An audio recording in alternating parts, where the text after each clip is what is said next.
Bây lò nhẹ phong đỡ level chua tu đế cụ thia tu quá là phong đỡ nó lúc họ phía do lò cỡ son đỡ tu cho thia ở book level 9 tu đế cụ thia tu quá là focuses on jaw and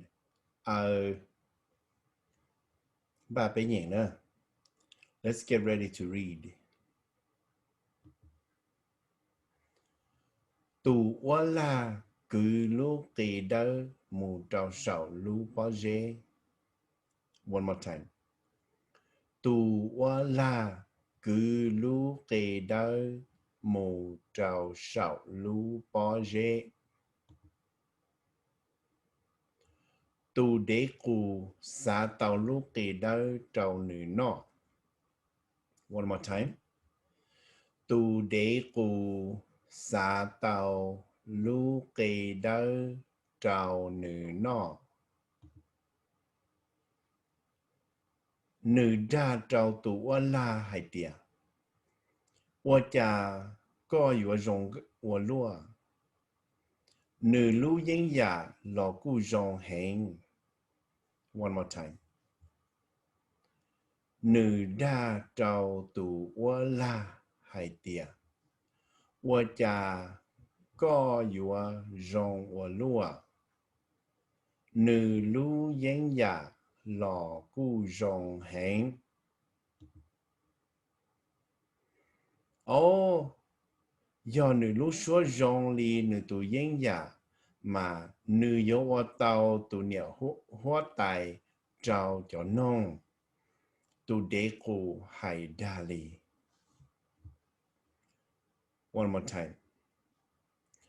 Oh, do nữ lúc số rong li nữ tụ yên dạ mà nữ yếu hoa tàu tụ nhiều hoa tài trao cho nông tu đế cụ hải đa li. Tu wa la chỉ li qua ý xua và trao lúc kỳ đó bóng kia. Tu đế cụ chén li chén nó kia lúc kỳ đó lợi. One more time.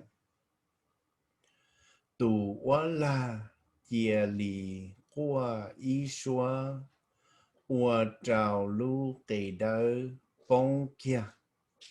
Tu đế cụ chén li chén nó kia lúc kỳ đó lợi. Nữ tao hai trao tu quá là cú mê rong quá là có lúc xua rong hành ta sĩ có chùa hành. One more time. Nữ tao hai trao tu quá là cú mê rong quá là có lúc xua rong hành ta sĩ có chùa hành.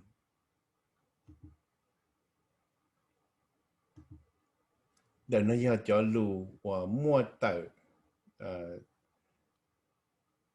sai thiên đạo hành high frequency words chà chà chai chê chê chống phư hử cứ lử nư bư chở cơ lỡ trời sợ tự.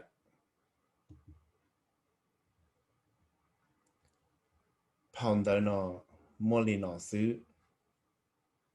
That is it for this book.